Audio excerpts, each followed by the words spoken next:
preps to pros and everything in between. It's Southern Middle Tennessee Sports Today.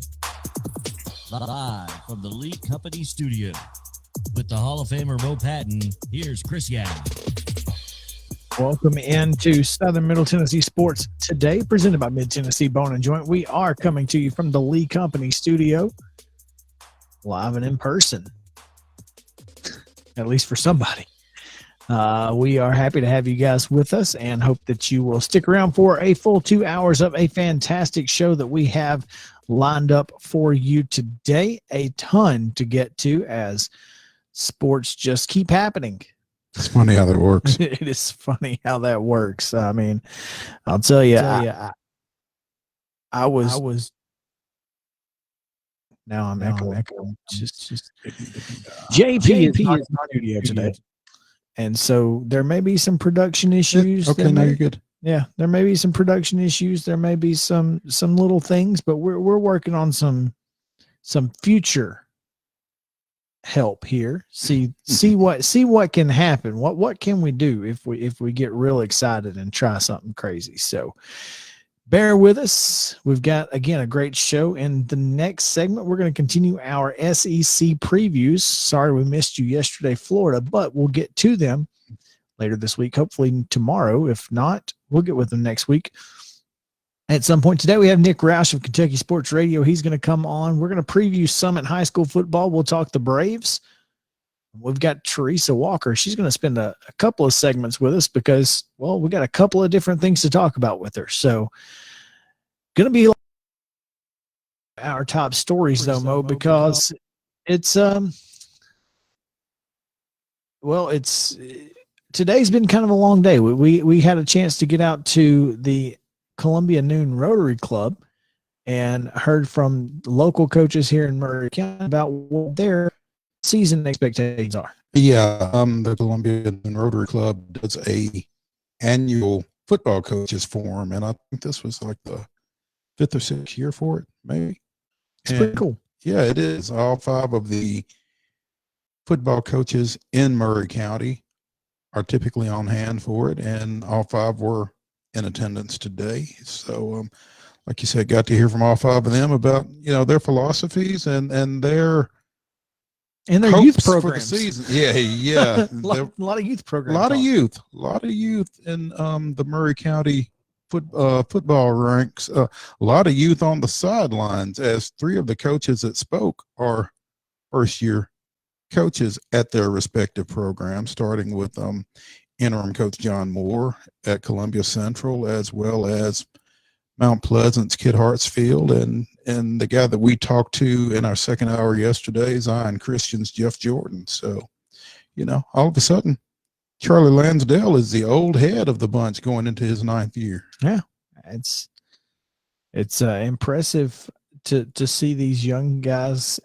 coming through and bringing some youth and vibrancy to some of these programs, but also, there's something to be said for, stability and having, and surprisingly, I mean, it doesn't feel like it, but this is Ben Martin's 4th year as head coach. And it's like, man, just yesterday he was starting his 1st year. Yeah. Oh, that's the way to start off the day. All right. Well, the Atlanta Braves are playing, so we're going to be cussing at some point. Let's hope not. We'll try not to, but a Jonathan India leadoff double doesn't really make you feel good.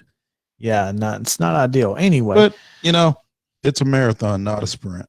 Well, as you know, last night it was a marathon, and we'll talk about it a little bit more, so don't forget that. But anyway, as we move on in top news of the day, Columbia Central senior Sonny Quinn was out at the Junior Olympics in Houston. Yeah, he went out there with a team out of Nashville. Don't have the details on who he was running with, unfortunately, but speaking to the country coach over at Columbia Central, Sarah Robert, he competed in 3 events. He ran in the 3,000 meters. I think that must have been his last event of the Junior Olympics, because he was kind of nursing a sore groin in that one and did not place. Placed 15th in the 2,000 meter steeplechase at the Junior Olympics, 15th nationally, y'all. So, and the 4x800 meter relay that he ran on placed 4th in the country. So, congratulations to Sonny Quinn. He and the Lions will be running in the Boyles Classic cross country meet in a couple of weeks on August 28th up in Hermitage. So look for him there. So impressive summer, obviously. 4th place finish in the 4x8. And again, a top 16 finish in the 2,000 meter steeplechase, which isn't something they run at the high school level, but obviously they do at the NCAA's because we know a guy. There we go. Yeah, so it's pretty solid. It is. That's impressive. Congratulations, Sonny. Columbia native John Painter.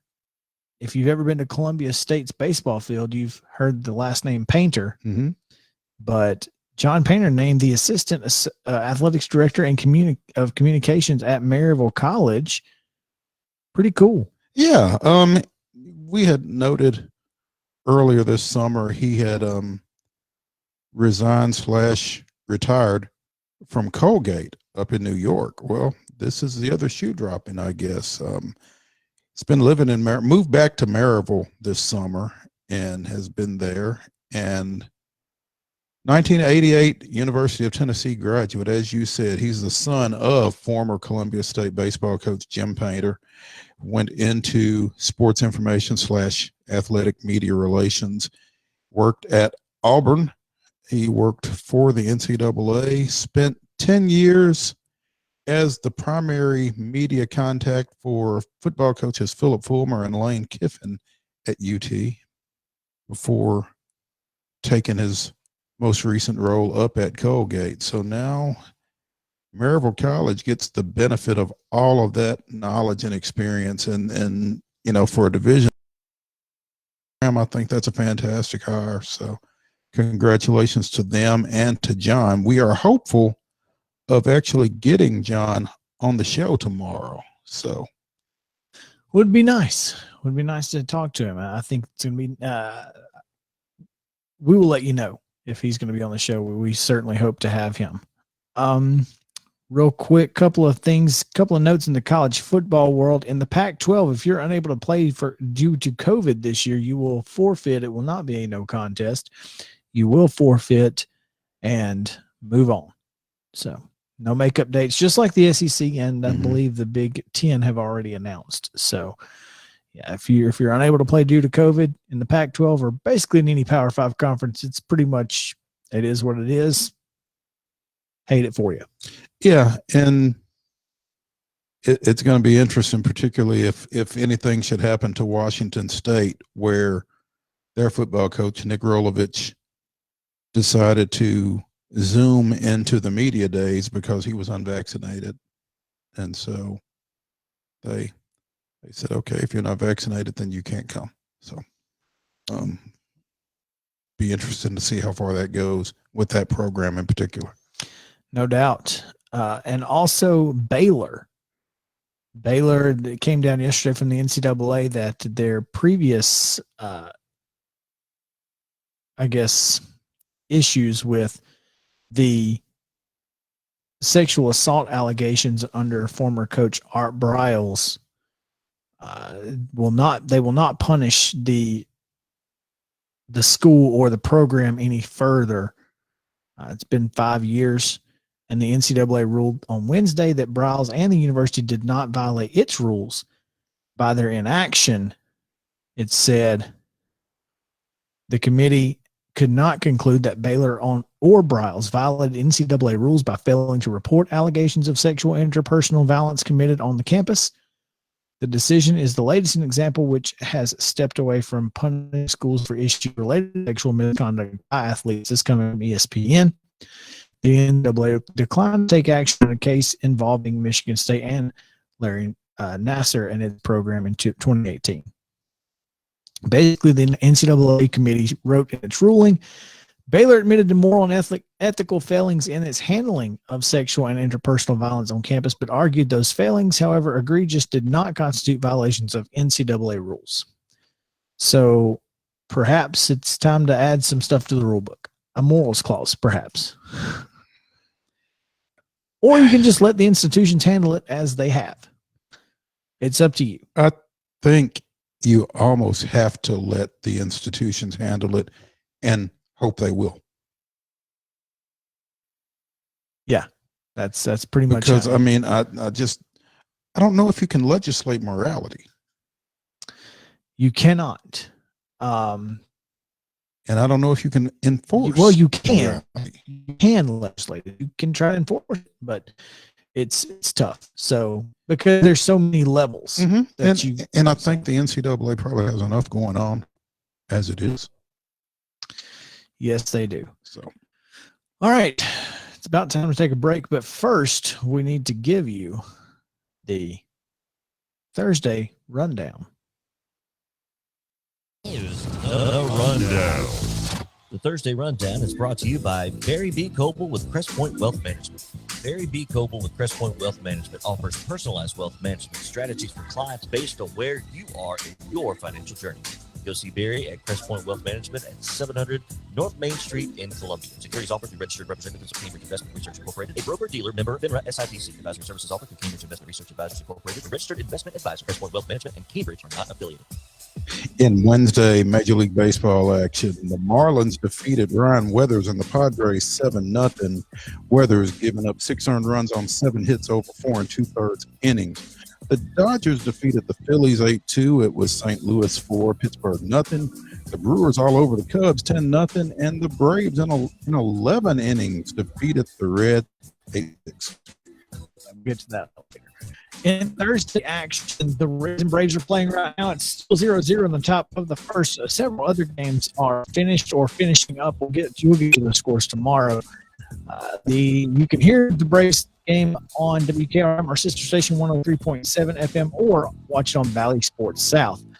The Tigers and Orioles tonight on ESPN Plus. It's also on currently.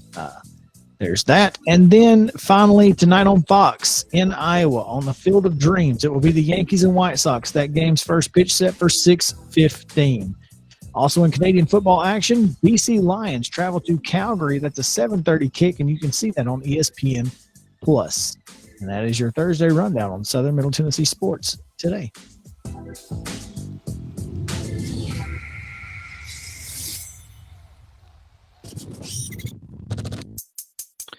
When we return, Kentucky Sports Radio's Kentucky writer, talker, I don't really know exactly what it is, Nick Rouch joins us. We'll ask him on the other side of the break. Stick around. Southern Middle Tennessee Sports Day presented by Mid-Tennessee Bone and Joint. Be right back right after this.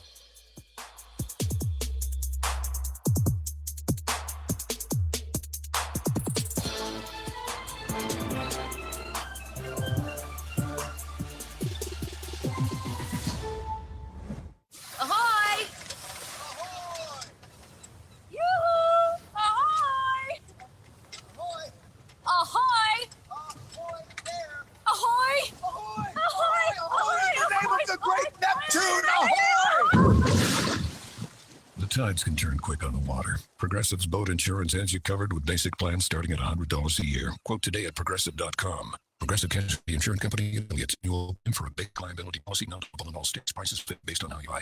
The Delta variant is spreading fast. All this week, Stinchfield details calls for new lockdowns, more masks, and even vaccination mandates. Watch Stinchfield tonight at 8 p.m. Eastern. He reveals the truth and the big dangers. Find Newsmax on all major cable systems like DirecTV, Dish, and Xfinity, or free on Samsung, Roku, Zumo, Pluto, and more. Also, download the free Newsmax app on your smartphone. Watch Stinchfield tonight. More than 30 million Americans are tuning into Newsmax because it's real news for real people.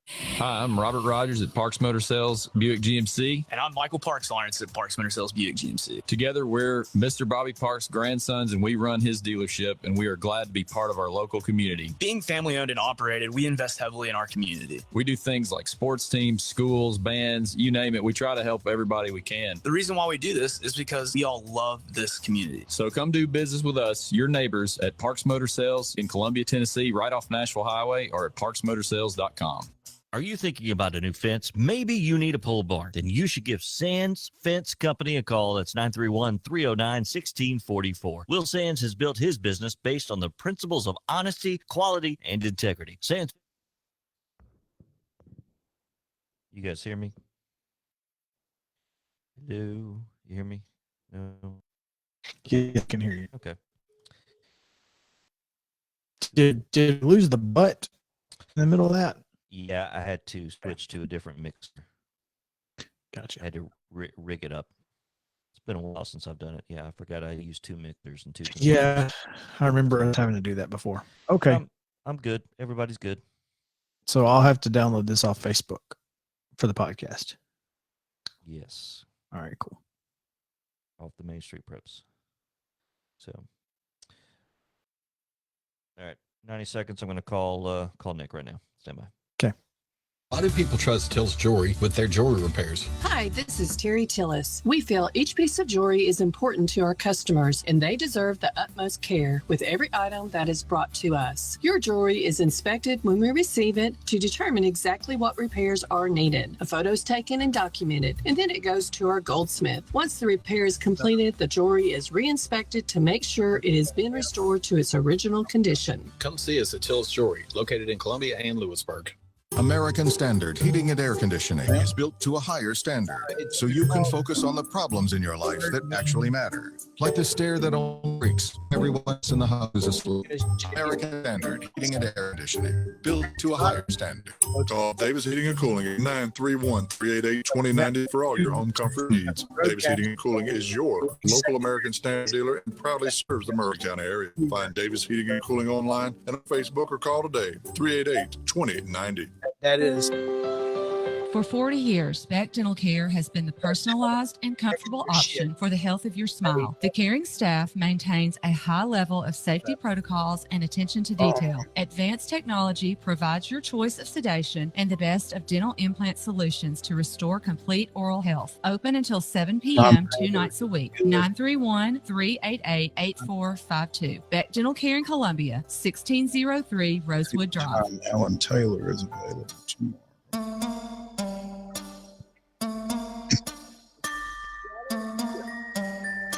Round ball to third.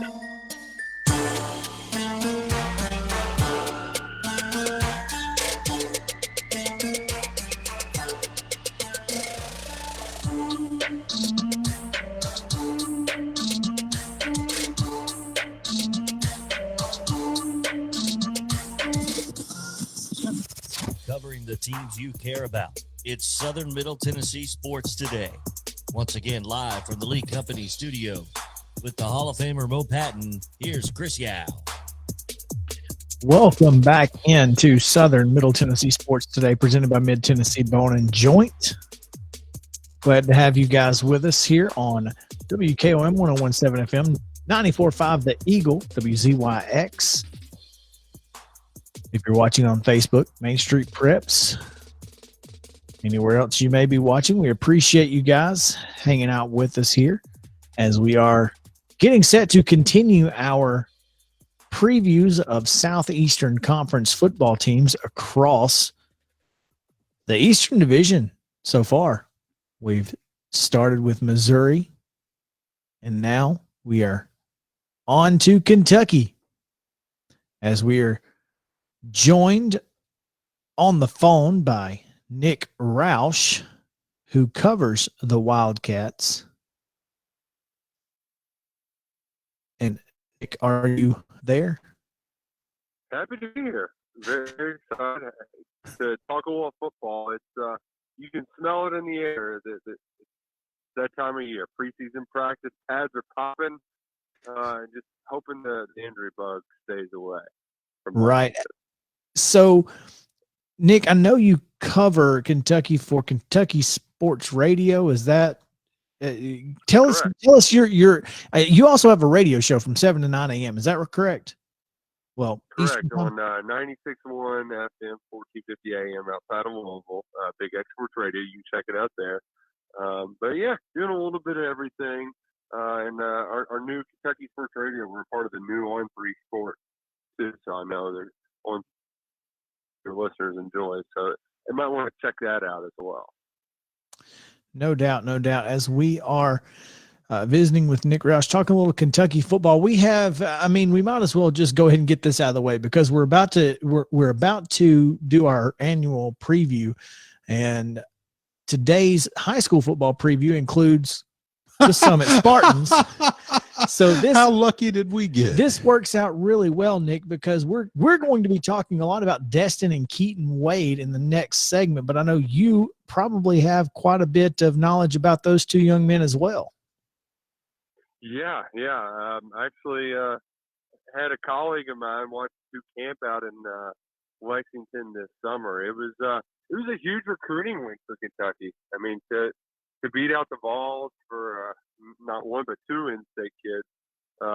Keaton Wade is one of those guys that there's something about elite edge rushers. It's really tough to get them, and they can just completely change your defense. I mean, Kentucky won 10 games for the first time in 41 years when Josh Allen was in town. So I don't know if Keaton can live up to those lofty expectations, but he's certainly got the build, the frame for it. He is he can show up to an SEC campus and be ready to play, right away. I know in Destin's case, he's got all the athleticism in the world. Now, he throws it a football a little bit like a baseball.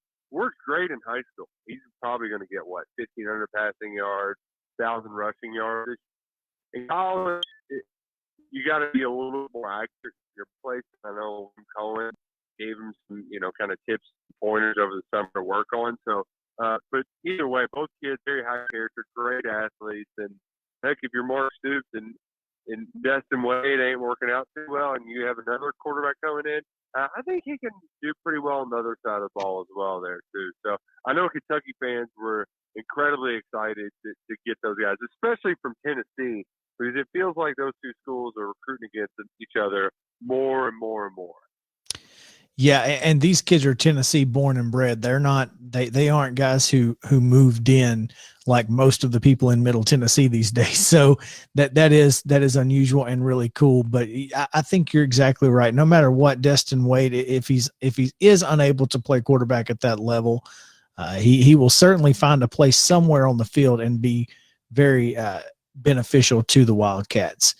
Moving to this year, as the Wildcats, it's going to be an interesting year for Kentucky. You guys kind of feel like this is, it's not really make or break, but now's the time to kind of take your hold in that top tier of the Eastern Division.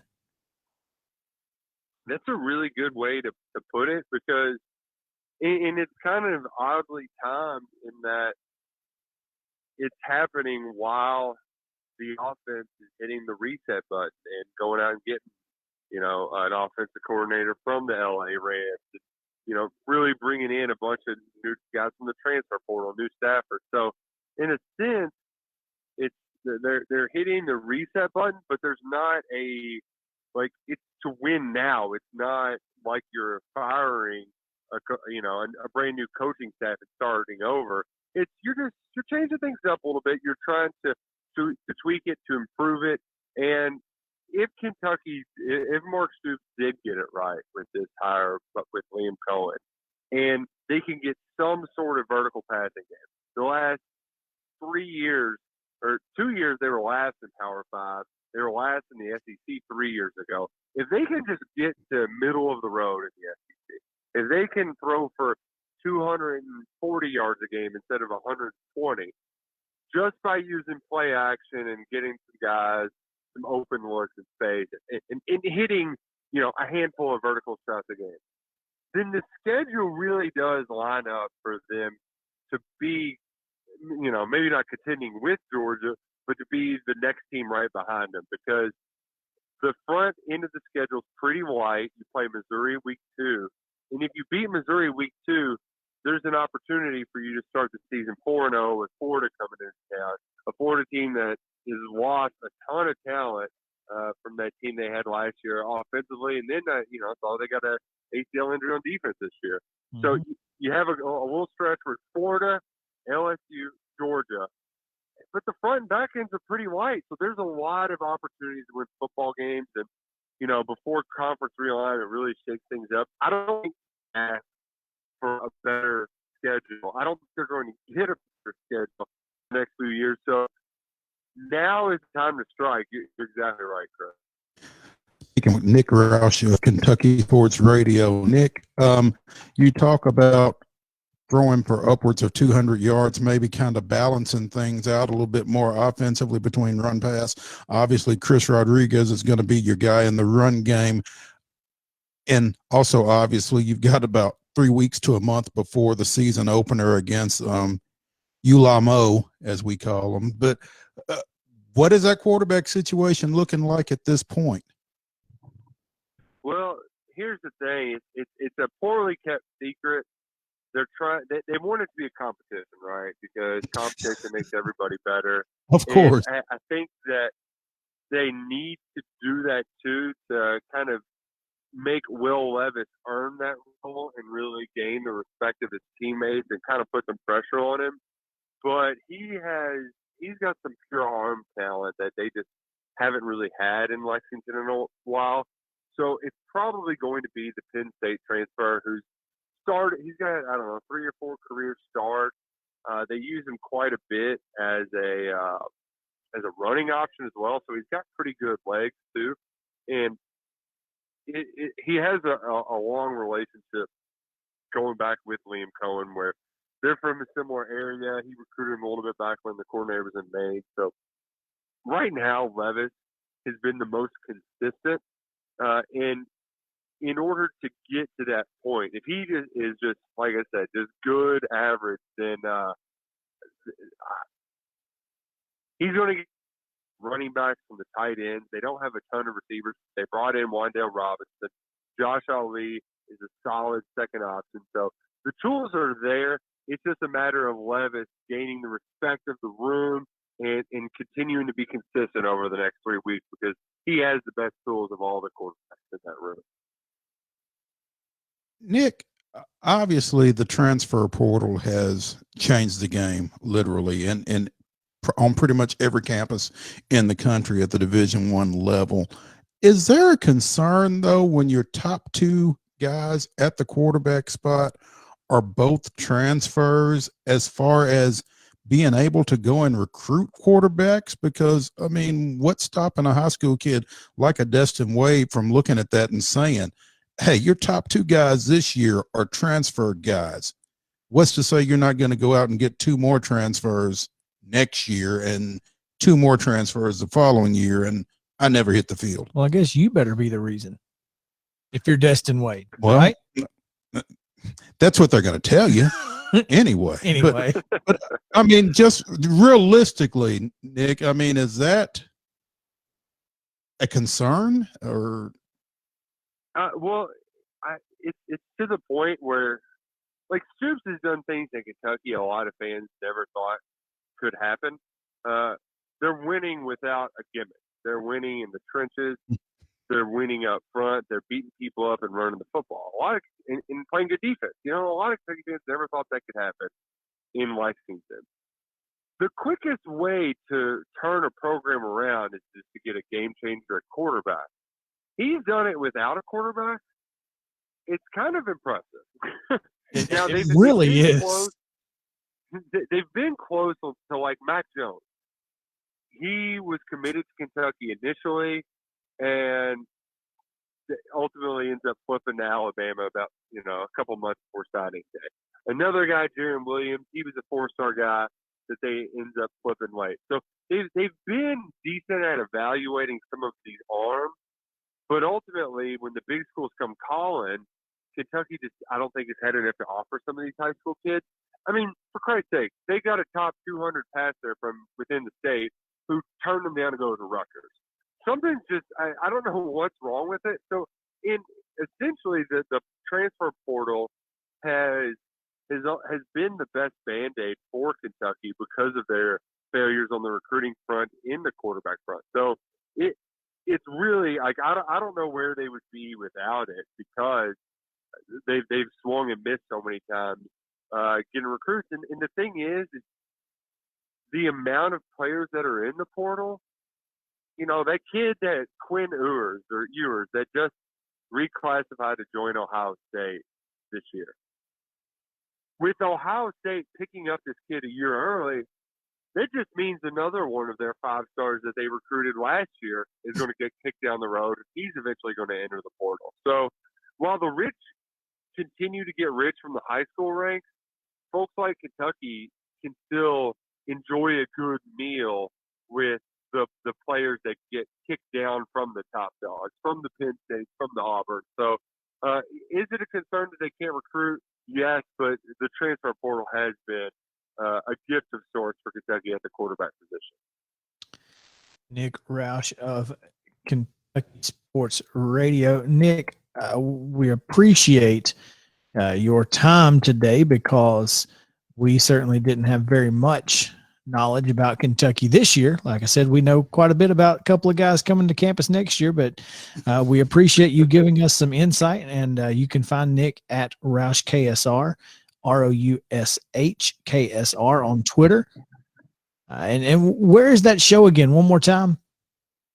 It's on BigXSportsRadio.com where you can stream it, 96.1 FM and 1450 AM out of Louisville.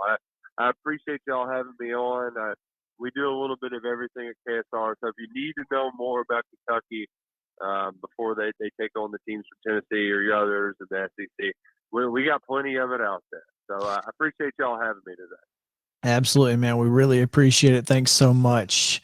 All right, that's going to do it for segment number 2. We have, again, Summit football coming your way here in just a few moments. So stick around on Middle Tennessee Sports today, presented by Mid-Tennessee Bone and Joint. We are going to talk about Destin Keaton Wade, but several other great Spartans. So we'll be right back right after this. Stick around on Southern Middle Tennessee Sports today from the Lee Company studio.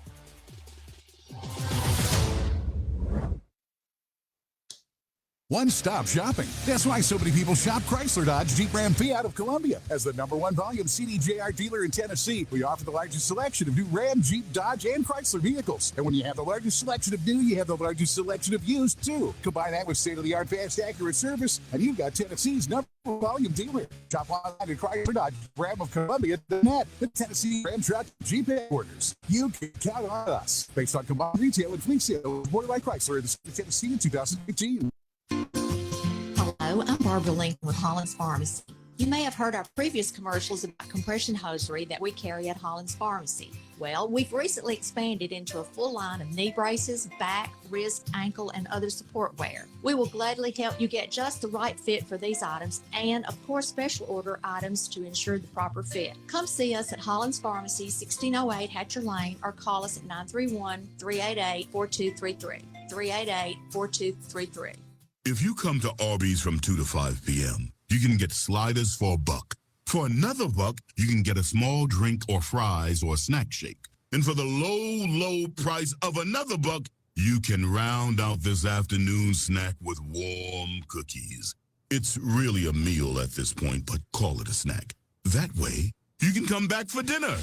Arby's, we have the meats. Dollar price valid for small fries and drinks, snack shakes, and classic sliders. Available at participating locations for a limited time. Hey folks, this is Chandler Anderson from the Right Care Clinic located in front of Walmart. We've been open 11 years there now, and 11 seems to be our magic number. We open at 11 a.m. to 11 p.m., and we're open 7 days a week to make sure that you get the right care you need. Come on by and see Caitlin, Kim, and Robert, and they'll get you the right care. Remember, we were there for you during COVID. We never shut our doors. Right Care Walk-In Clinic located in front of Walmart, open 11 a.m. to 11 p.m. every day of the week. Remember, folks, we stay late so you don't wait. Serving Murray County for 40 years, the Jewelers Bench has provided the highest quality jewelry at the very best prices. They work hard to make their customers happy, and it's paid off. Their customers keep going back. Quality jewelry, custom vintage and estate pieces, and professional jewelry and watch repairs. We offer jewelry loans up to $4,500, and we will buy your gold. The Jewelers Bench, still here, still the same. 808 Trotwood Avenue, Columbia. Terrence here at Shepherd Lumberyard, where we value you, the customer. We've been serving Columbia and surrounding areas since 1946. We're located in our new location at 103 Cemetery Avenue. Anything that has to do with building or remodeling, we're here to assist. When you shop local, you help shape the community. We are locally owned, family owned, and veteran owned. And by the way, God is in charge. You can reach us at 931-388-3612, and our website is shepherdlumberyard@yahoo.com. Hey, this is Derek Ransom with 10 Pin Alley, voted #1 family entertainment center in Murray County. We offer 32 bowling lanes, giant arcade, laser tag, bumper cars, and a full cafe and bar menu. We also specialize in group events, kids and adult birthday parties, company parties, sports team parties, and holiday parties. We're located at 322 East James Campbell Boulevard in Columbia. Call us today at 931-381-BOWL or visit us at 10pin.com. 10 Pin Alley, it's where the good times roll. This is Lee Maddox, voice of the Columbia Central High Lions football. We are excited for our 75th year of broadcasting Lions football on WKRM 103.7 and 1340 AM. Join us this Friday, August 13th at Lindsey Nelson Stadium for the Murray County Jamboree presented by First Farmers. Columbia Academy will face Good Pasture at 6 p.m., followed by Spring Hill and Dixon County at 7, and at 8 p.m. your Columbia Lions will face Creekwood. That's this Friday, August 13th at Lindsey Nelson Stadium, the Murray County Jamboree presented by First Farmers.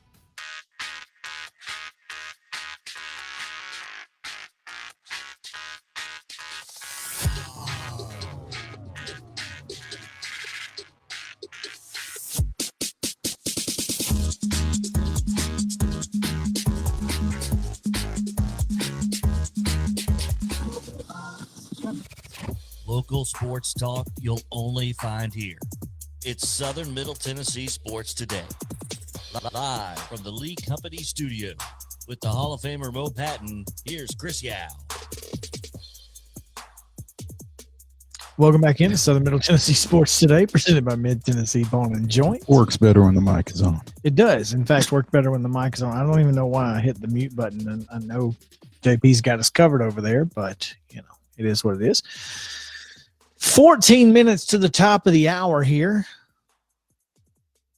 Really excited about this next segment as we get to talk about the reigning Class 5A state champions. Not excited about that play in right field that, you know, what do they always say? You can't do anything with the ball until you catch it. Yeah. Well, you know, we were warned. I was warned by a couple of Royals fans when we got Soler that, but I think that might be his first error. And it's got to be one. Yeah, it's definitely a single, and the guy from first going third, which because I think he was going to drop anchor at second until he kicked away from him there. But anyway, Braves lead the Reds 1-0, top of 2 with 2 outs, runners on the corners. Yeah, so we won't give you any more because other than we don't want to get it. We don't have written, express written consent of Major League Baseball. Yeah, so yeah. Oh man, let's talk a little Summit Spartans football here, as we just mentioned the two biggest names, but there are several other pretty big names out there, including Destin Wade's favorite, Target and cover gracer of SMT and Sports, the Mag, that should be out hopefully tomorrow. We will have them at the scrimmages around town. Jamborees. You're right. They are jamborees now. Yes, they are jamborees tomorrow. There will be money charged. Yeah. There will be game uniforms worn. So, yeah. Much like the scrimmage held by Lincoln County and Fayetteville. Anyway, as we talk about the reigning 5A state champions, they are not the defending champs because they cannot win it again. In 5A, anyway. Not in 5A. So, Brady Pierce, 1,000% should have been the most valuable player of that state championship game. Say what you want. Brady Pierce had a pick six, couple huge catches, including one on the first drive that set him up for a touchdown run, and had a touchdown catch in the game as well. So, yeah, Brady Pierce he's the guy that a lot of quarterbacks look to tight ends on third down when you got to have a play. not Destin Wade. He's looking for 13. He's looking for 13. He wants to know where 13 is, which means that defenses are going to want to know where 13 is as well. There's that. But to this point, it hadn't mattered. It has not mattered at all. So, I mean, this is a team that we fully expect to be right there in the thick of things when, you know, we're talking about playoffs in Class 6A. Oh, absolutely. You know, one of our new co-workers, Russell Venozzi of Main Street Prep, put together a look at local postseason favorites in each of the 9 classes. And in 6A, he had Murfreesboro, Oakland as the favorite, which makes perfectly good sense.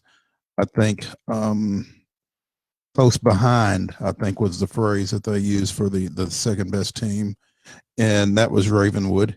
And then also watch out for Independence and Summit. So, you know, 3 of the top 4 teams in Middle Tennessee in 6A, in the eyes of a lot of people, are from Region 7 6A, which is basically what we expected from the time this region was announced coming out of reclassification this year. Yeah, there's no question that this region has been kind of the class of the, that's not good. Home run too. Wow. Grand slam. That's not ideal. With 2 outs. Anyway, this region has been the class of the West in the last couple of years. And now last year, you know, with Memphis not playing, right, that obviously had an impact. And with Memphis not playing last year, you don't really have a good feel for what this year is going to look like. I mean, no idea. You always know that Rodney Salisbury down at Whitehaven is going to put a fantastic team on the field. You've seen here over the last few years that Houston has been really, really good, but you know, you don't really know with them being off the field for a year what that's going to look like. But this region with Summit, Indy, Ravenwood, Brentwood, which all they did was go to the state finals in 6A last year, and then Franklin and Centennial, and all Franklin did was beat Ravenwood and go to the state quarterfinals last year. So it's going to be tough every night out in that region, but you like Summit's chances on a week in, week out basis just because of the quarterback situation, because you've got a defensive game changer in Keaton Wade. I'm interested to see how much offense he plays this year. I think he's going to play more than some people want him to. Some people north of here. Some people like the guy that we just talked to, maybe. Right. Yeah. But that's okay. I mean, I feel like, you know, after missing last year, he wants to be on the field as much as possible and help this team. So I think you're going to see 7 in the backfield a little more than you have, and probably as much as you saw his sophomore year, which was quite a bit, especially at tight end, running back, and even played some quarterback when Destin had that knee injury. So ankle injury. So you know, it is what it is. Now, here's the thing that's important for folks to note about Summit is 5 offensive linemen return. That's the key here, is that a lot of people forget that, 1, this offensive line was really good last year.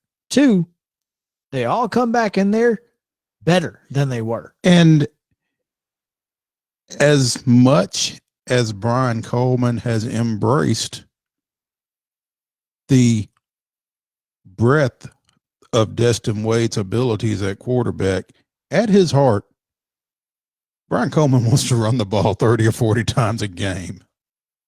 And with 5 returning offensive linemen, he can certainly shorten the game if he decides he wants to.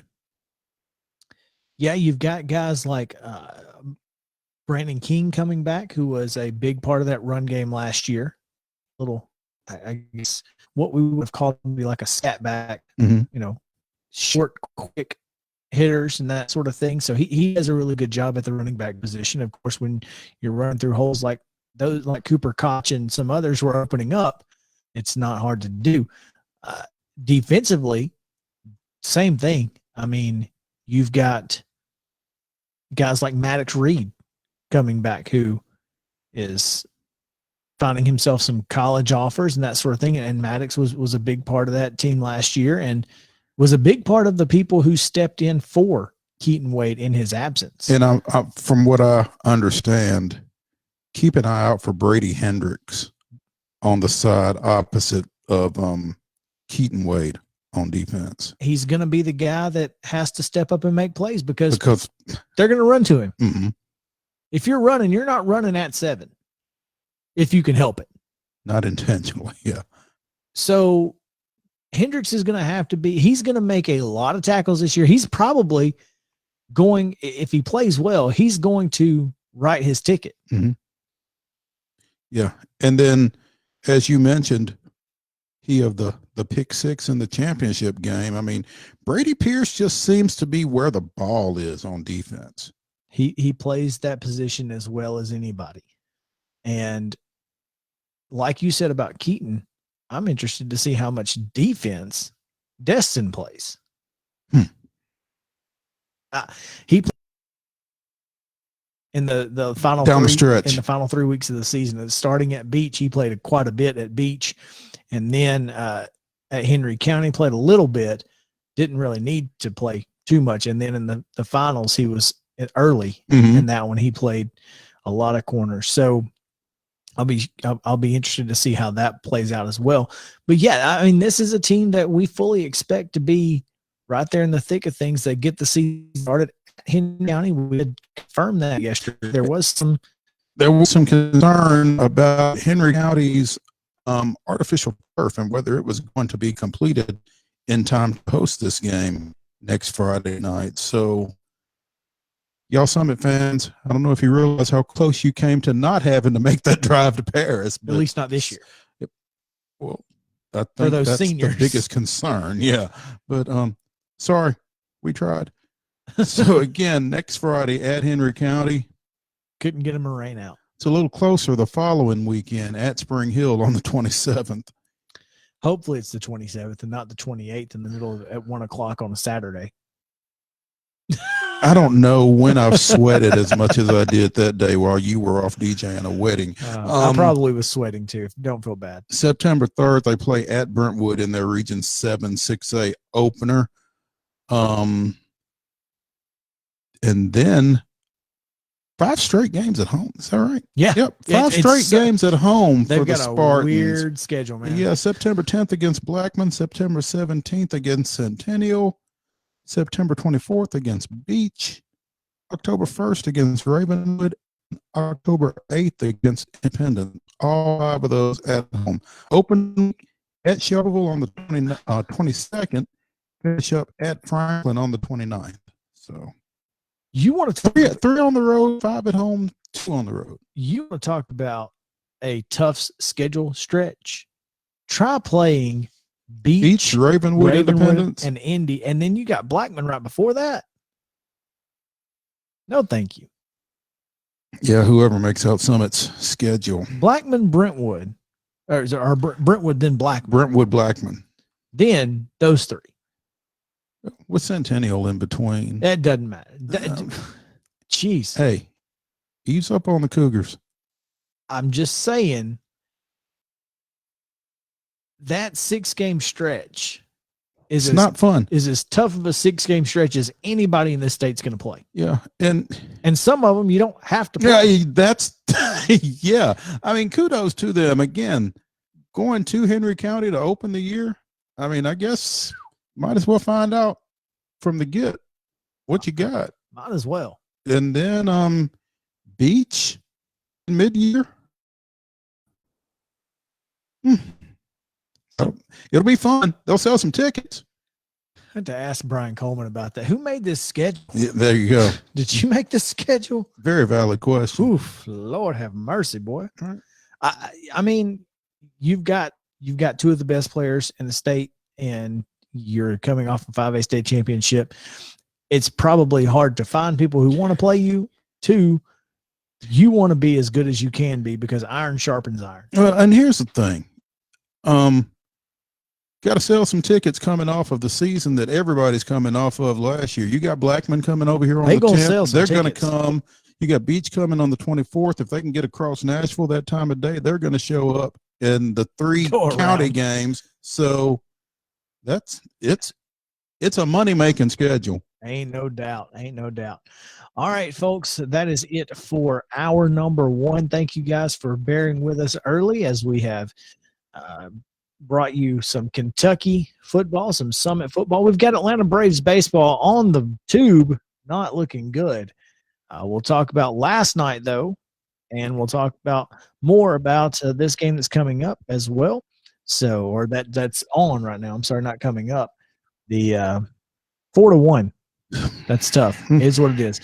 All right. Also in the second hour, Teresa Walker talking Olympics as she has finally returned from Tokyo. Also talk about the Tennessee Titans with the AP sports editor in the state of Tennessee. So stick around. Going to be a great hour. Southern Middle Tennessee Sports Today, presented by Mid Tennessee Bone and Joint. Live from the Lee Company studio, WKOM 1017 FM and 94.5 The Eagle, WZYX. We'll be right back right after this.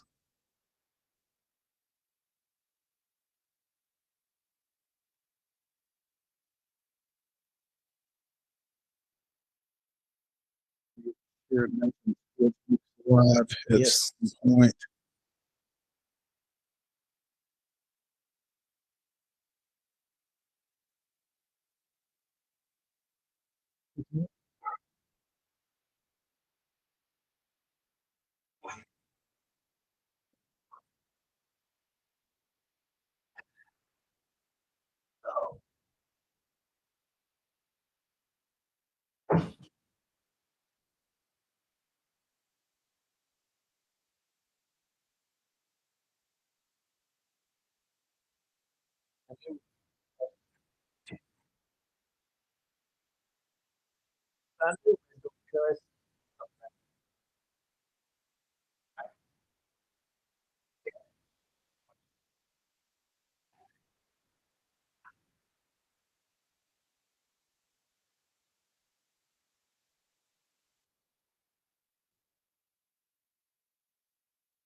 Yeah, right, man.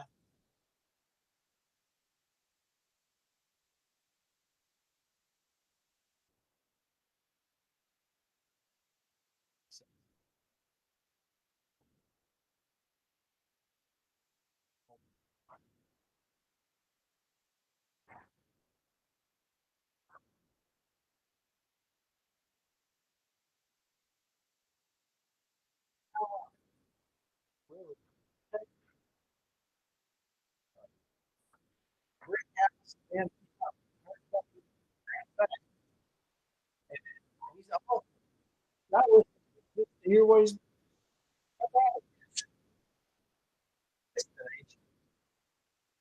ain't no press, good press. Go.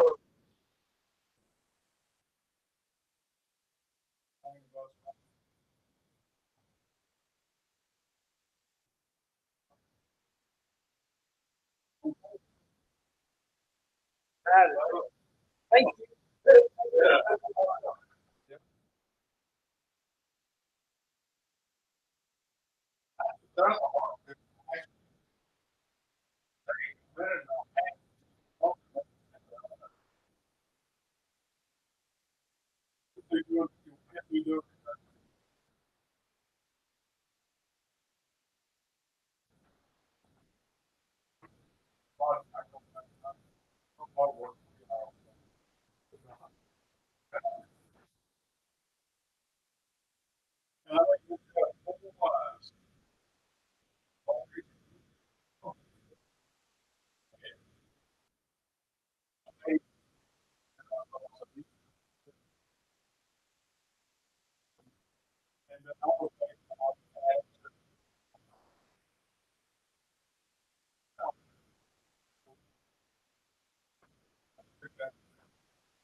Well, after COVID-19 and subsequent cases forced MLB to scrap the Field of Dreams game in Dyersville, Iowa last year, the originally scheduled clubs are back to square off as the New York Yankees take on the Chicago White Sox. Both teams sporting throwback jerseys, with the game taking place in front of 8,000 fans from all across Iowa, with stalks of corn taking up beyond the outfield wall as if right out of the movie. Chicago White Sox skipper Tony La Russa not taking part due to a family obligation. You can tune into Fox at 6 p.m. Eastern for coverage of the MLB at Field of Dreams game. Matt Napolitano, Fox News. California Governor Gavin Newsom says all teachers and school staff, including administrators and custodial employees, must now be vaccinated for COVID-19 or undergo weekly coronavirus testing. California is already requiring all state employees and healthcare workers to be vaccinated. I'm Rich Dennison, and this is Fox News.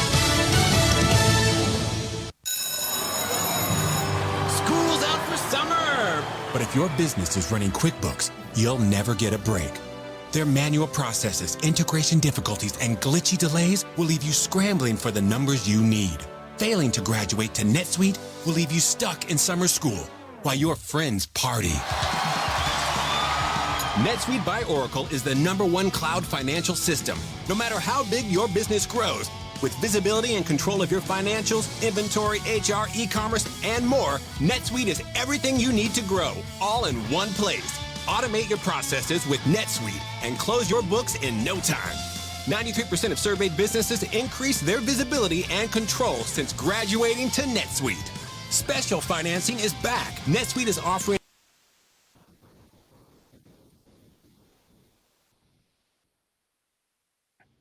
You can still be hurt.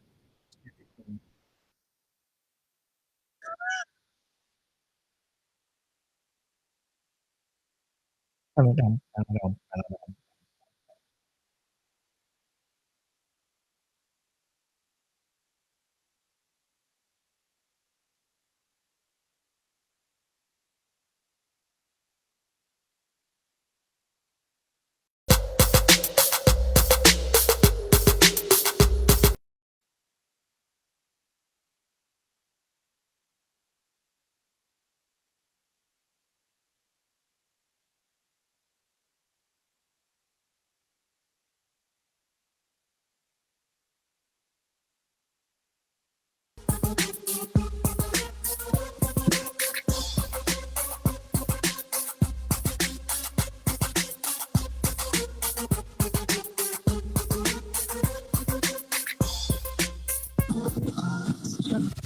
From preps to pros and everything in between, it's Southern Middle Tennessee Sports Today. Live from the Lee Company studio with the Hall of Famer Mo Patton. Welcome back into Southern Middle Tennessee Sports Today, presented by Mid Tennessee Bone and Joint, coming to you from the Lee Company studio. KON 101.7 WZYX 94.5 The Eagle. Glad to have you all with us here on this Thursday edition of the show.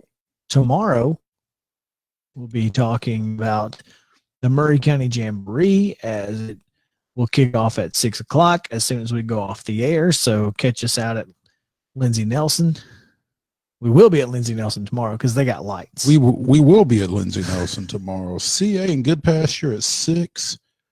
Spring Hill and Dixon County at 7. And the nightcap has the host Lions and Creekwood.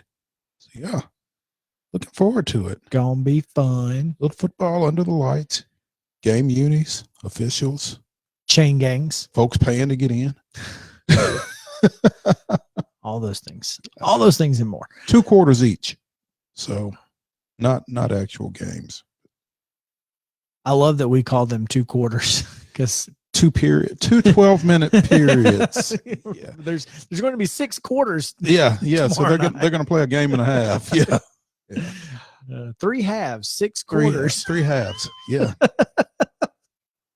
2 12-minute periods because Chris Yao takes everything literally. What did we say earlier? Words have meaning. Words do have meanings. Former student. Josh Tomlin. God, I didn't even know he was still on the roster. Well, that's because we've not had to go to anybody in the 2nd or 3rd in quite some time. I literally forgot Josh Tomlin was still an Atlanta Brave. Well, I wish you hadn't had to be reminded today. Well, I mean, honestly, at this point, we've taken 2 out of 3. We've stolen their will to live a couple times. Apparently not today, though. And so they, we just wanted to be, good stewards and good hosts and send them on their way with a little showing them a little Southern hospitality. Huh? Okay. Yes. Yeah. Gotcha. Yeah. Braves trailing 4-1 here in the top of the 3rd. Runners on 1st and 2nd with 1 out. Josh Tomlin pitching here in the 3rd. So anyway, let's talk about last night because here's the thing. I went to bed after the 10th because I couldn't stomach it anymore. I couldn't stomach that.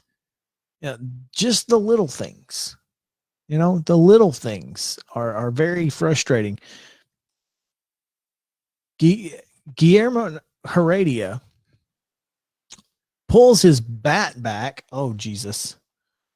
Oh, a ground rule double. Are you kidding me? Oh, they are striping the ball tonight or this evening. Both. It's been evening the entire time in Atlanta. So anyway, pulls his bat back on an 84-mile-an-hour fastball right down the middle, and you're trying to bunt over a guy. And it was at the thigh. Perfect ball to bunt. Just put it down. Stop. Just put it down. Period. Get it done. Yeah, little things not getting done are particularly irritating. And this team seemed to not do them mm-hmm. on a lot of occasions. But nonetheless, they get the win. 8-6 in 11, thanks to a shot from left-handed hitting Ozzie Albies in the 11th. A 3-run homer to walk it off and win the game. And the only reason we're here in the 11th is because once again, we've trotted Will Smith out to the bump in the 9th inning, down by 2. And all he does is hit a guy and then give up a game-tying home run to Joey Votto. Now, as I told you earlier, I can't be mad at the home run to Joey Votto. One, it's Joey Votto. Despite being 37 years old, this may be the best season he's had in 10 years. Mm-hmm. All right. Guy's playing fantastic. Well done. Joey Votto hits a homer. It is what it is. Not mad about that. No, not mad about the home run. One, it was a good pitch. I mean, it wasn't even a strike. Votto just went down, got it, and hit it out of the ballpark. That's going to happen with really good ball players. So not frustrated there. What I am frustrated about is that it was a game-tying home run because he hit a guy. You're the closer. You can't hit people. Period. You can't hit people. Make them earn their way on. Yep. That is the closer's job. I mean, if you make them earn their way on and they hit good pitches or whatever, then it's is what it is. They're getting paid too. But Hitting folks ahead of Joey Votto is not the recipe to success, as we saw last night. Clearly. And now this brings up a conversation that you and I had earlier today on our way to town. Let me, before we get to that, let me get to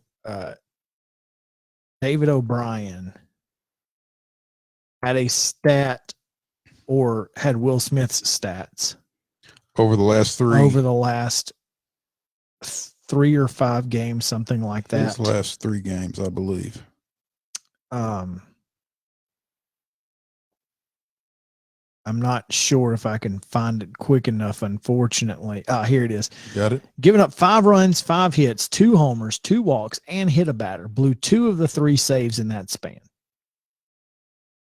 That's in his last 3 appearances. In his last 3 appearances. Now, he did get the save.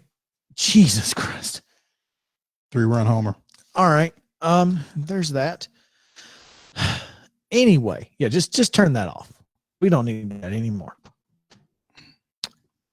He did get the save 2 nights ago. He did. It wasn't easy, but he got it. He gave up an extra base hit in that one, didn't he? Walk and an extra base hit, I think. Yes. Yeah, gave up a double and walk. So anyway, I guess this does bring up that point. And what was so amazing about this point is that I'm getting ready to tell it to you, and you're like, before you tell me, let me tell you what you're about to say. And I thought, this wouldn't surprise me if you're reading my mind. I mean, we've said it on this show. I mean, typically we have the same thoughts a lot, but I don't think I've heard anybody else say this, Mo. I think I've not heard anybody else say what you're about to say, and I'm going to let you say it again. Brian Snitker manages his bullpen and his closer in particular like he's a minor league manager. Why is that? Because minor league managers put people in positions that they are going to play at the next level to get them ready to play that position at that level. So you're developing. So we're going to continue to run this guy out, and the result isn't necessarily the end goal. The end goal is getting him the experience in that position. So that's why you continue to see certain people in certain places at certain times.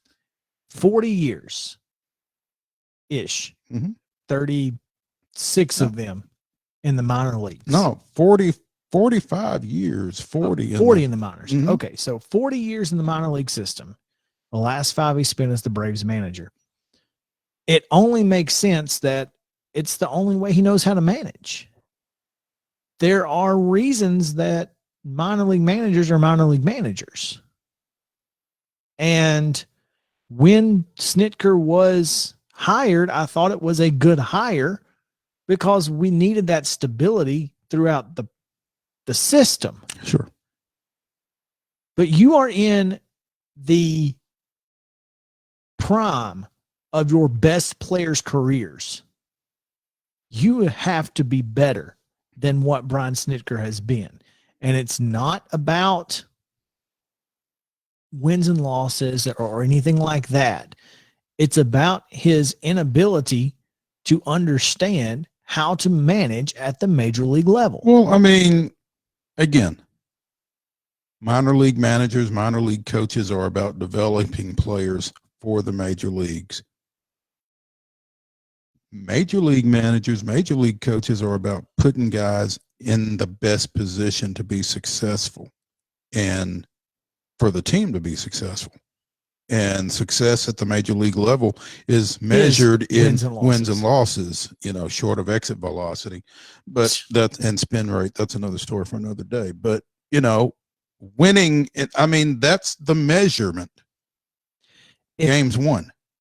If I'm paying you to be my closer, you need to close. If I owe you $40 million $1 bills in U.S. currency,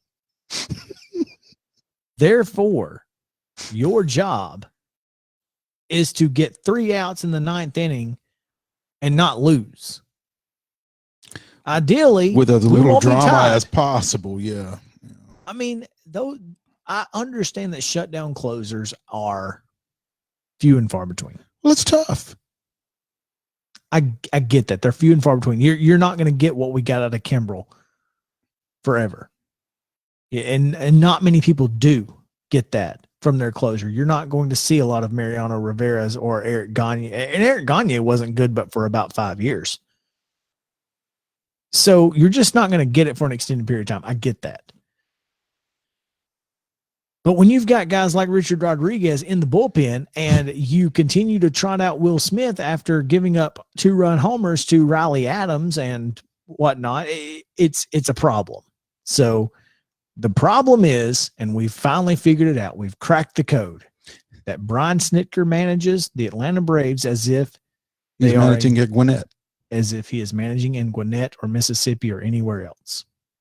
There you go. Mo, give us his damn Braves history. On August 12th, 1987, the Atlanta Braves sent veteran pitcher Doyle Alexander to the American League East title contending Detroit Tigers in exchange for a Class AA pitcher drafted 2 years earlier out of the Michigan high school ranks. Alexander went 9-0 with a 1.53 ERA and 11 starts for the Tigers, who won the AL East but lost in the American League Championship Series to the Twins in 5 games.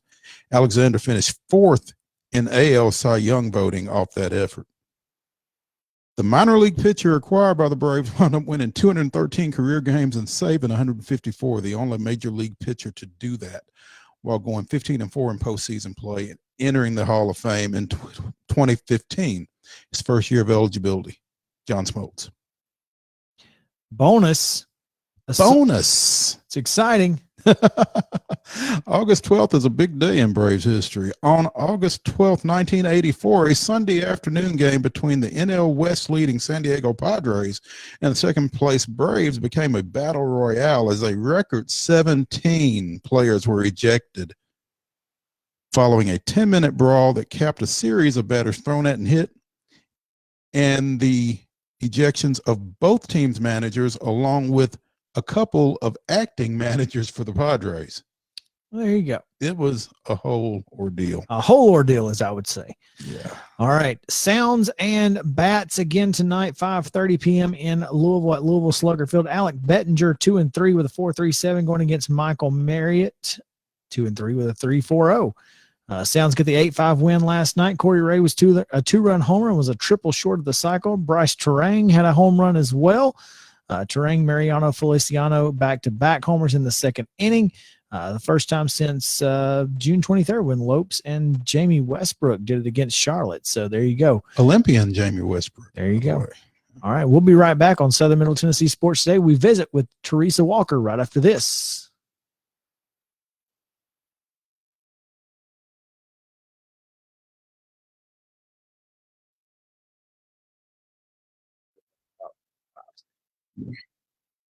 I was out by 22, but and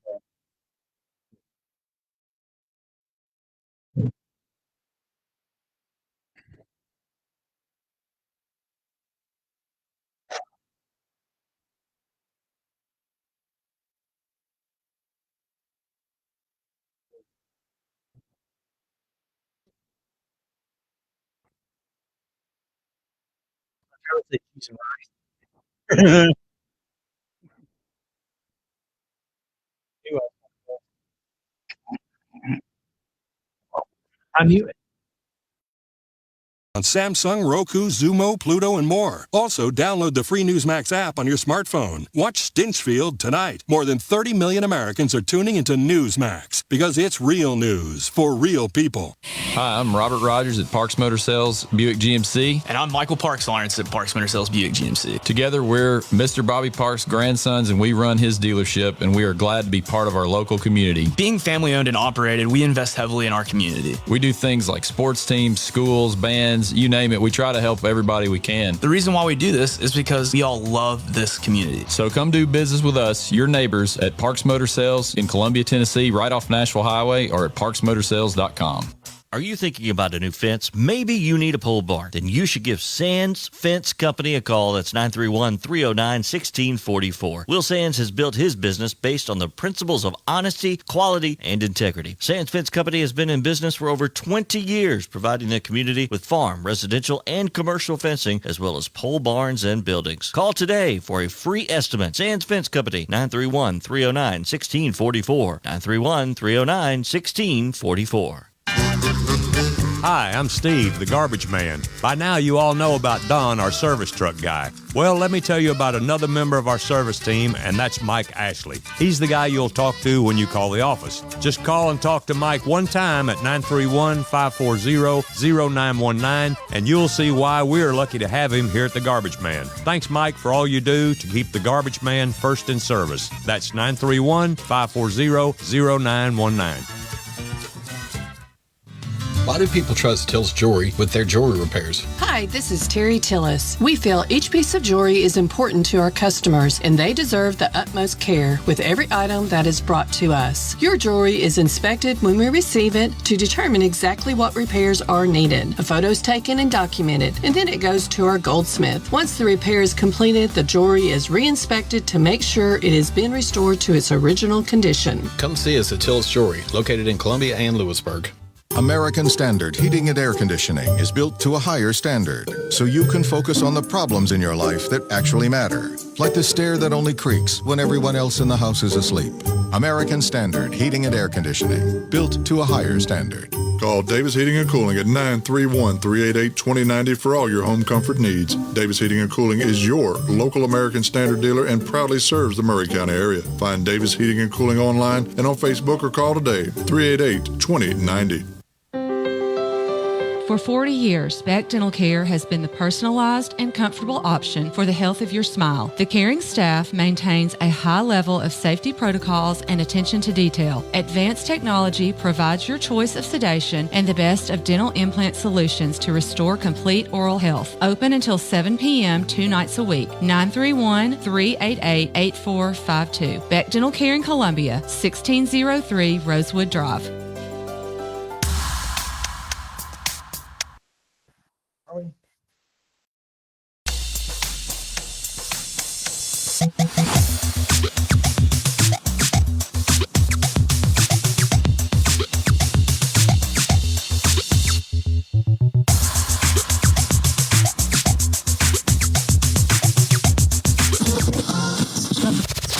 From the Blue Raiders to the two-tone blue, covering the teams you care about. It's only on Southern Middle Tennessee Sports Today. Live from the Lee Company studio with the Hall of Famer Mo Patton. Welcome back into Southern Middle Tennessee Sports Today, presented by Mid Tennessee Bone and Joint. JP gave us the thumbs up. He was like, "Hey, I got this. Don't test me, bro. I got this. I got this, man." That's where he's a professional. We're gonna figure this out when we're able to figure this out without having to, and we can get things going. It's gonna be cool. Yeah, because clearly we don't have it all figured out like some people do.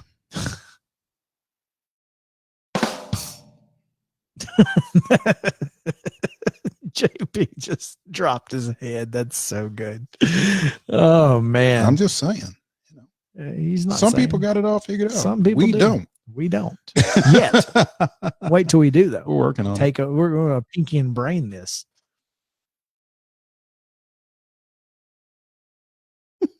Hey, he's got them. Might as well use them. I'll tell you what it is. When I do have the buttons though, it's very scary.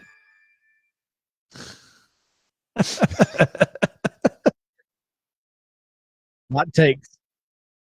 We're gonna have a sound effect warning. It's gonna be fun. Buzz.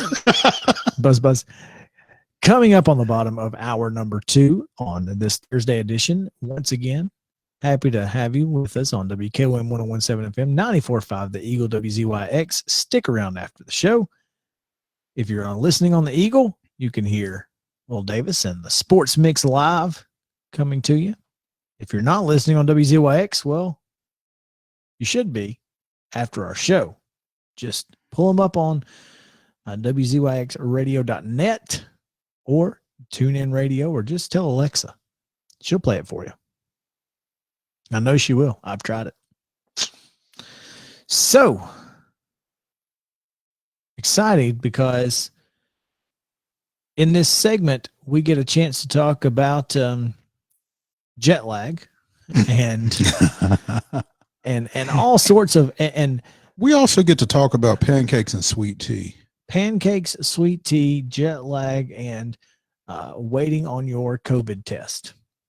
So should be fun as we are joined by Tennessee sports editor for the Associated Press, Teresa Walker. Teresa, welcome in. Welcome back. Glad to have you.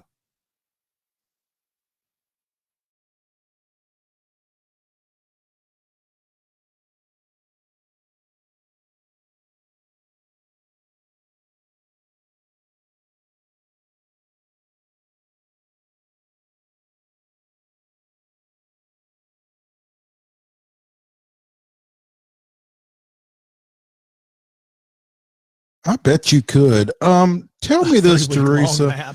Tell me this, because I'm not going to lie. I know how happy your son was to see you leave. What type of reception did you get at 11 something p.m. Monday night when you got back? He was happy to see me when I got back.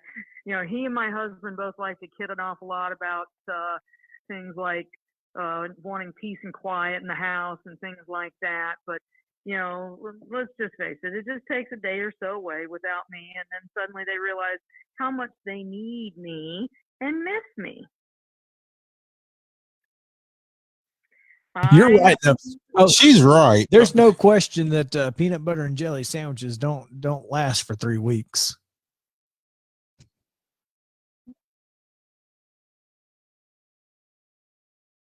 I'm sure he knows how. You know, the fresh portal.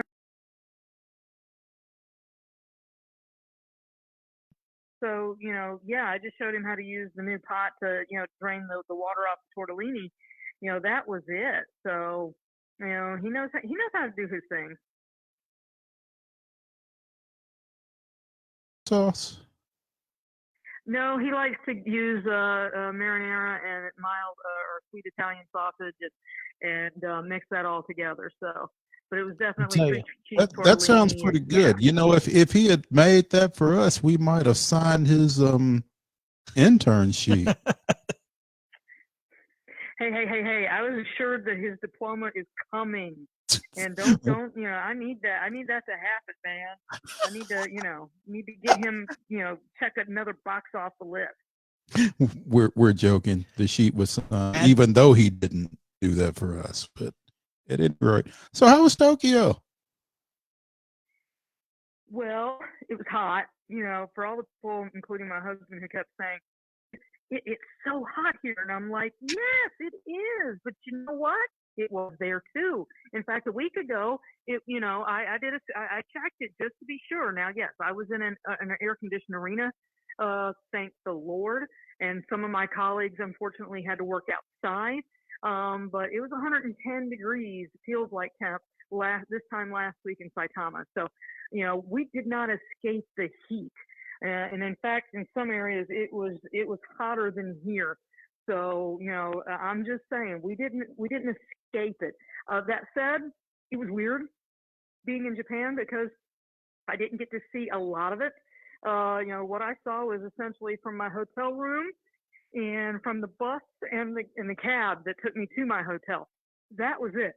The one time I finally got out of the hotel past quarantine, because quarantine meant that for 14 days, and since I didn't get technically officially into Japan until Friday, July 23rd, I didn't clear quarantine until Friday. And unfortunately, this last Friday, we had 4 games that day, so I didn't get a chance to do anything aside from walk back to my hotel until that Saturday. And guys, was so proud. I felt so American. The first place I went, the mall across the street.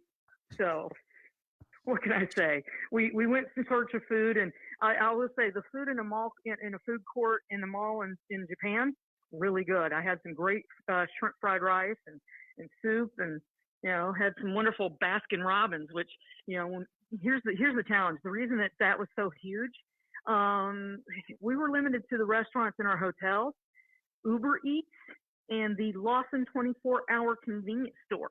Yes, Lawson, also named after your former intern. I caught which that. I thought was Yeah. just incredibly ironic, but it was those who allowed us to survive during that stretch. That's interesting. You talk about the mall and things like that. I mean,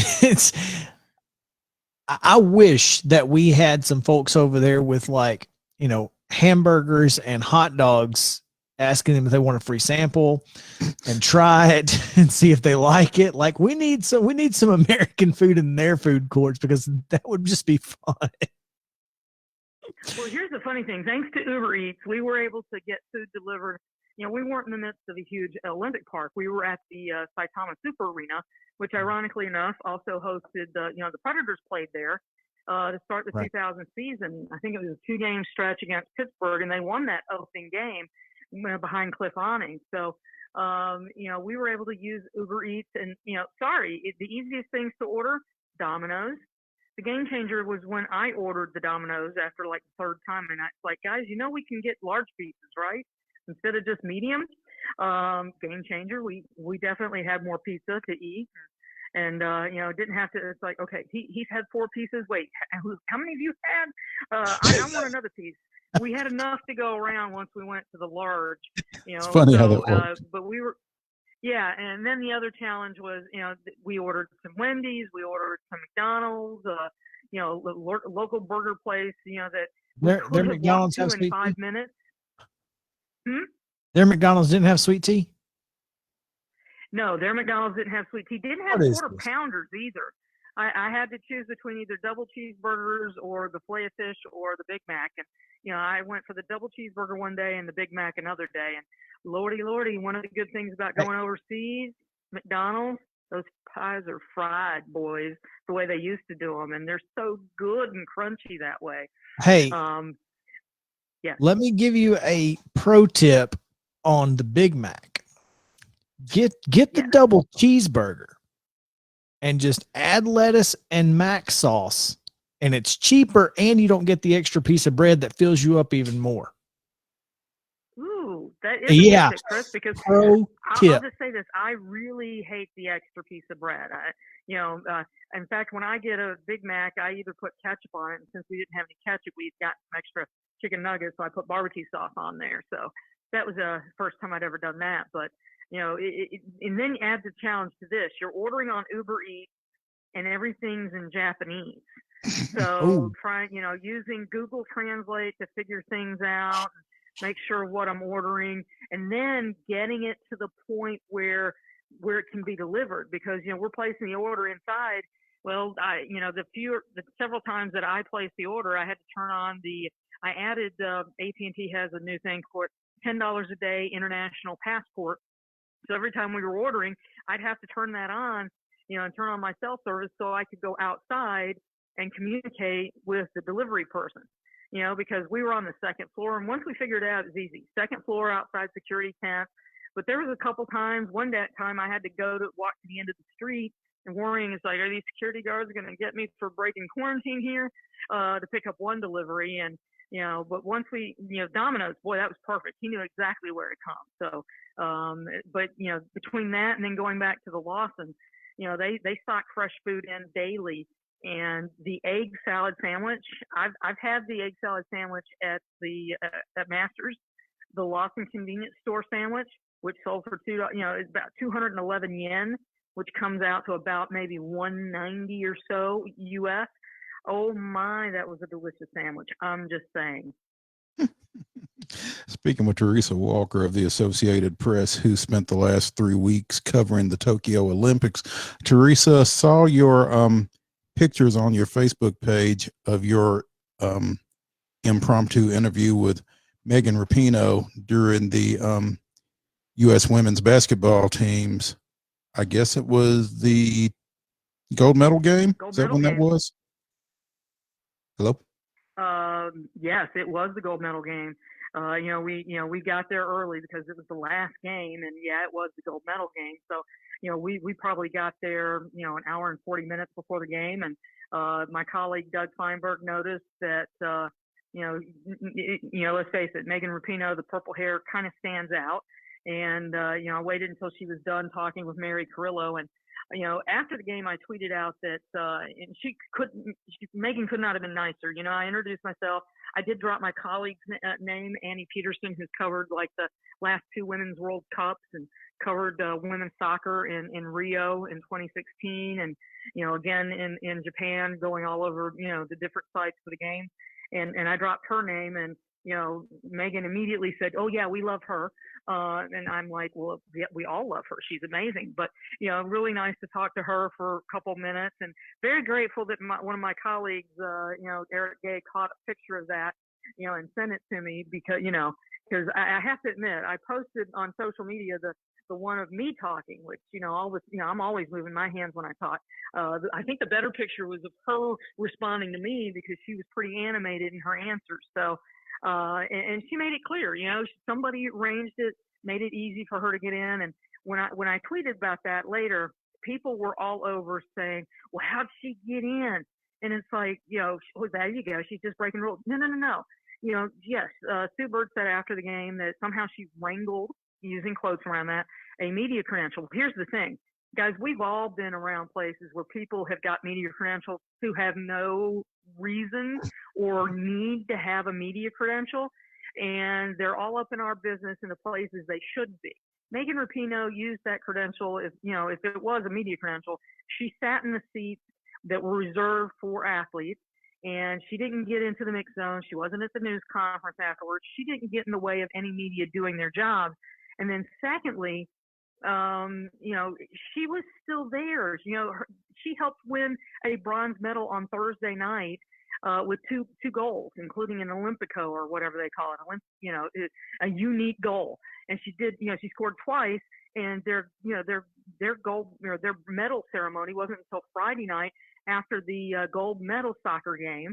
It's just the same as Serbia won. I think it was Serbia. No. France won bronze, and they won that on Saturday. Well, they had to stick around until Sunday to get their medals once the gold medal game was over. So all Megan Rapinoe had to do was stick around for 36 hours, maybe that much, to be able to attend these games. And I had people saying, "Oh, she was violating protocols," or "She was this." People who don't like her didn't need much of a reason to find that she shouldn't have been there. But the fact of the matter is, to be there, she had to have some ability to be in the room. Yes, she did. And we're going to take a quick break. Teresa, you are going to stick around with us, and we appreciate that. We've got to get to a break real quick. Talk Titans on the other side on Southern Middle Tennessee Sports Day, presented by Mid-Tennessee Bone and Joint. You guys stick around.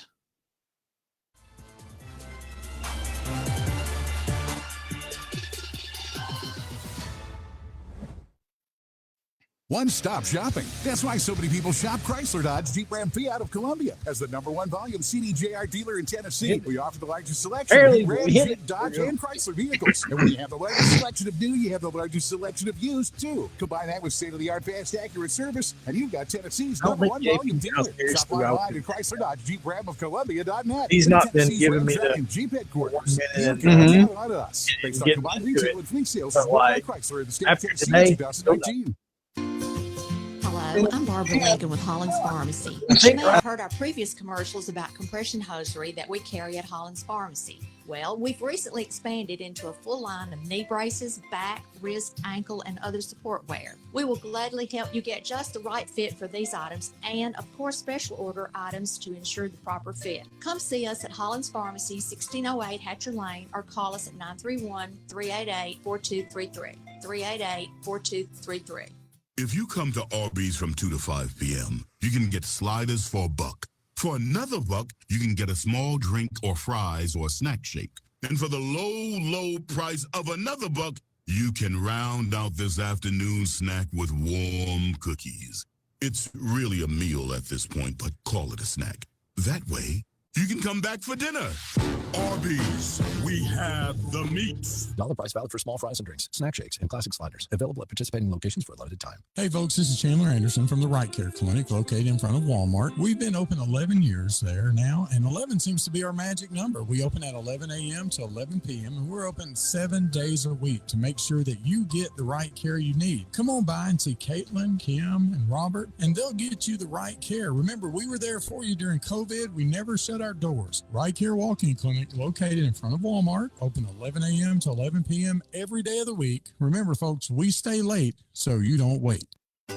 Serving Murray County for 40 years, the Jewelers Bench has provided the highest quality jewelry at the very best prices. They work hard to make their customers happy, and it's paid off. Their customers keep going back. Quality jewelry, custom vintage and estate pieces, and professional jewelry and watch repairs. We offer jewelry loans up to $4,500, and we will buy your gold. The Jewelers Bench, still here, still the same. 808 Trotwood Avenue, Columbia. Terrence here at Shepherd Lumberyard, where we value you, the customer. We've been serving Columbia and surrounding areas since 1946. We're located in our new location at 103 Cemetery Avenue. Anything that has to do with building or remodeling, we're here to assist. When you shop local, you help shape the community. We are locally owned, family owned, and veteran owned. And by the way, God is in charge. You can reach us at 931-388-3612, and our website is shepherdlumberyard@yahoo.com. Hey, this is Derek Ransom with 10 Pin Alley, voted #1 family entertainment center in Murray County. We offer 32 bowling lanes, giant arcade, laser tag, bumper cars, and a full cafe and bar menu. We also specialize in group events, kids and adult birthday parties, company parties, sports team parties, and holiday parties. We're located at 322 East James Campbell Boulevard in Columbia. Call us today at 931-381-BOWL or visit us at 10pin.com. 10 Pin Alley, it's where the good times roll. This is Lee Maddox, voice of the Columbia Central High Lions football. We are excited for our 75th year of broadcasting Lions football on WKRM 103.7 and 1340 AM. Join us this Friday, August 13th at Lindsey Nelson Stadium for the Murray County Jamboree presented by First Farmers. Columbia Academy will face Good Pasture at 6 p.m., followed by Spring Hill and Dixon County at 7, and at 8 p.m. your Columbia Lions will face Creekwood. That's this Friday, August 13th at Lindsey Nelson Stadium, the Murray County Jamboree presented by First Farmers.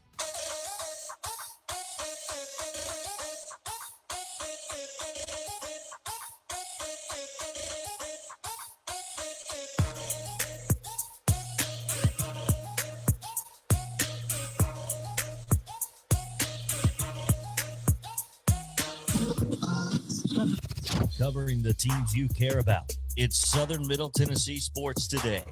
Once again, live from the Lee Company studio with the Hall of Famer Mo Patton. Here's Chris Yao.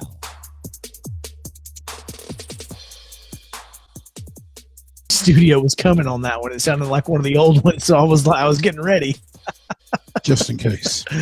Oh, man. Welcome back in Southern Middle Tennessee Sports Today, presented by Mid-Tennessee Bone and Joint. 13 minutes to the top of the hour here. Hour number 2 on this Thursday edition. Glad to have you with us. We are still joined by Teresa Walker of the Associated Press. And before we get into Titans, I do want to mention this as far as the Olympics are concerned. When we were talking about Team USA and their exhibitions and we called them trash can juice, she said, I'm not sure it was we, but okay. I mean, I'll go with it because I don't remember. Teresa said, don't count them out to win the gold. They're still the betting favorite. That's why she is who she is. So there you go. Well done. Trust me, I was wondering a little bit when the U.S. lost their opener to France. But, yeah, let's just put it this way.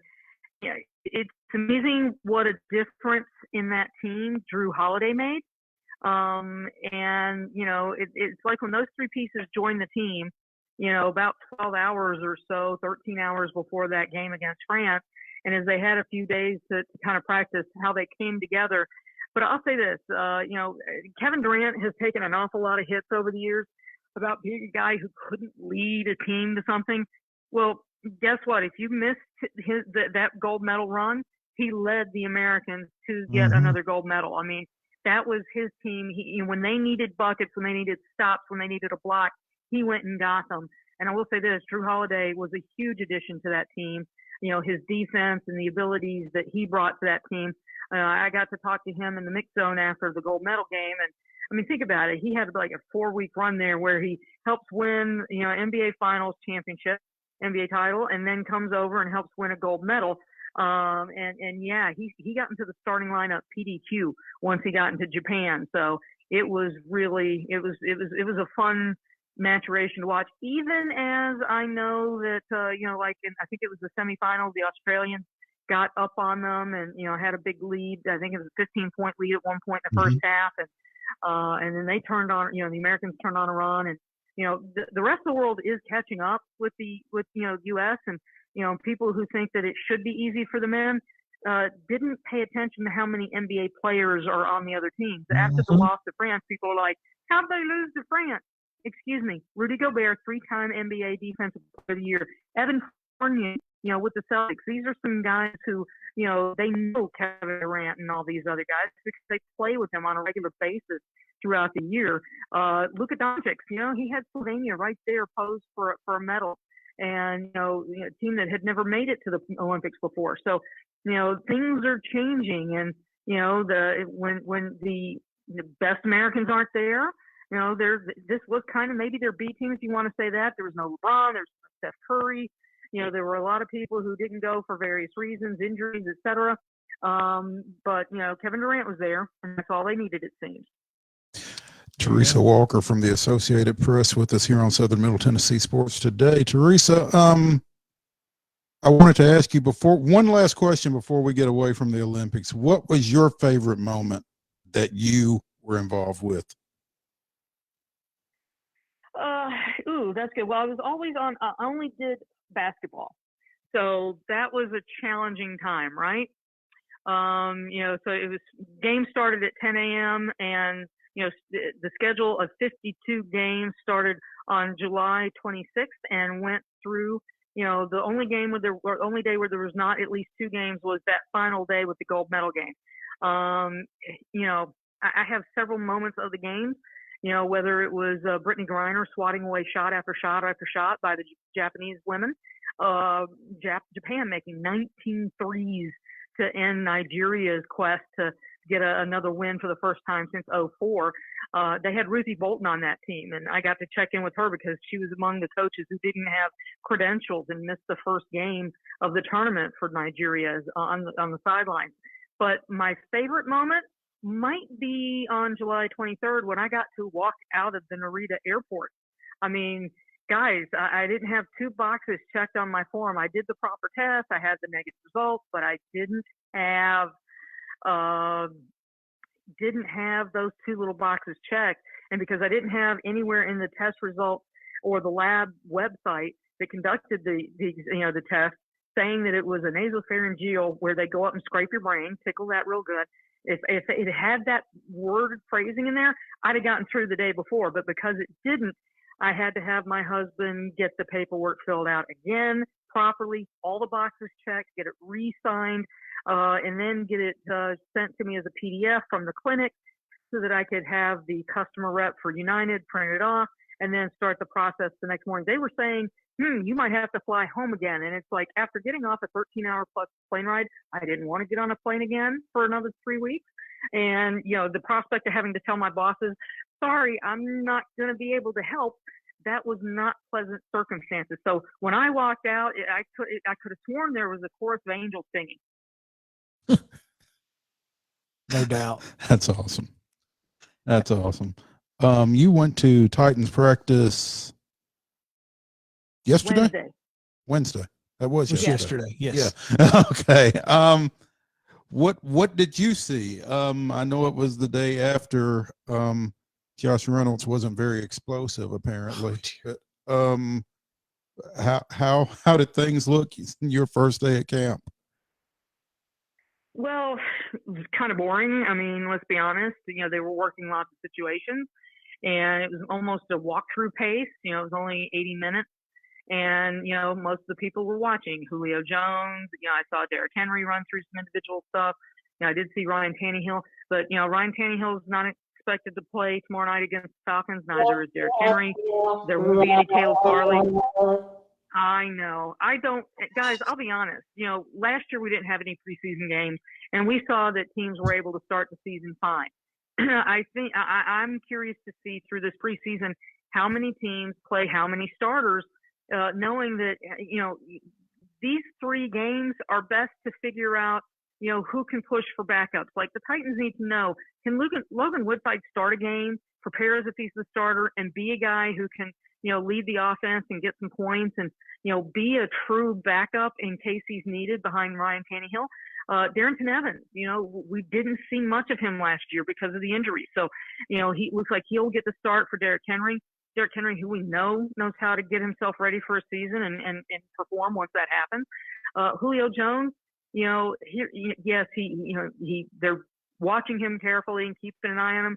We know what we're going to get out of Julio Jones. The question is how many games, and you benefit that and expand the ability to have more of that by doing the good things, and that is making sure he's healthy September 12th against Arizona. So I'm just curious to see, like the Browns, a lot of their starters aren't going to play in their preseason opener. So I think that we're going to see that a lot. And, so for Titan fans, just keep an eye tomorrow, look for the defense, see what improvements they've made. Can Logan Woodside throw the ball outside the numbers? He knows this offense really well. Does he have the physical ability to execute this offense the way it needs to be? So, and then just watch for the receivers. We know that Julio Jones and A.J. Brown are 1A and B. Who are the guys behind them? Racey McMath is turning off a lot of heads here in the first couple of weeks of camp. Can he keep that up? And can he earn a spot on this roster, not just as a returner and special teamer, but as maybe the 6th wide receiver or better? So those are the things I'm going to say keep an eye on in the game tomorrow night. And then, I'll be honest, we're at that point of training camp where it's about making sure guys don't get hurt, that those who are hurt come back. And, going into camp, the guys we were watching most closely, Bud Dupree, Caleb Farley, Taylor Lewan. Taylor started the camp on time, and then Dupree and Farley got cleared much quicker than I was anticipating. So for those two, it's just a matter of making sure they keep adding work and practicing and are able to start the season on September 12th against Arizona. And then we'll see what they do from there. Couple guys who won't be in Atlanta, Kalijah Lipscomb and Adam Kuhn, which I was really looking forward to seeing if Adam would be able to find a way onto this roster, considering he didn't play football at Michigan. But it was a great social media gimmick, I guess.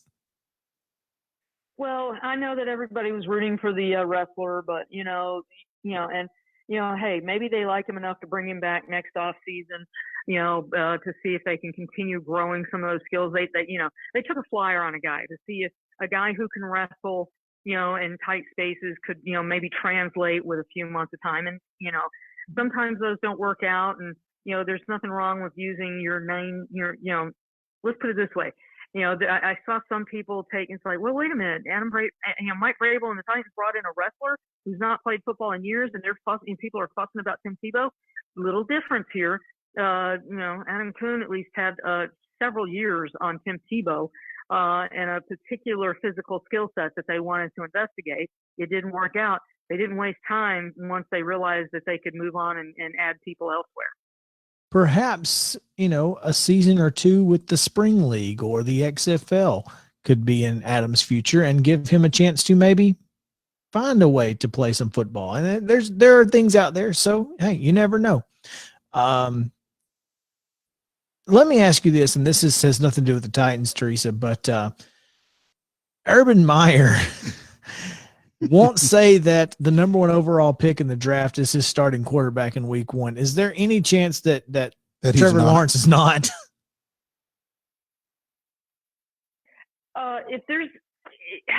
Well, let's put it this way. If I were going to put odds on Trevor Lawrence being the starter at the beginning of the season, as opposed to Gardner Minshew, who apparently Urban is trying to say that there's still a competition. If there's still a competition, then did they draft the right Trevor Lawrence? I mean, the quarterback who played at Clemson. That's the only reason why I could imagine that this is even, this feels like coach speak. It is. Maybe a nod to try to calm Gardner Minshew's jets, but it's like Gardner Minshew. It's like, last year's over. Minshew mania is over. Maybe it comes back in the future like Fitzmagic, but at the moment, it's going to be Trevor Lawrence. If it isn't, then this entire process of trying to do things the right way in Jacksonville, what are you really doing? You tanked for no reason, Jacksonville. What were you thinking?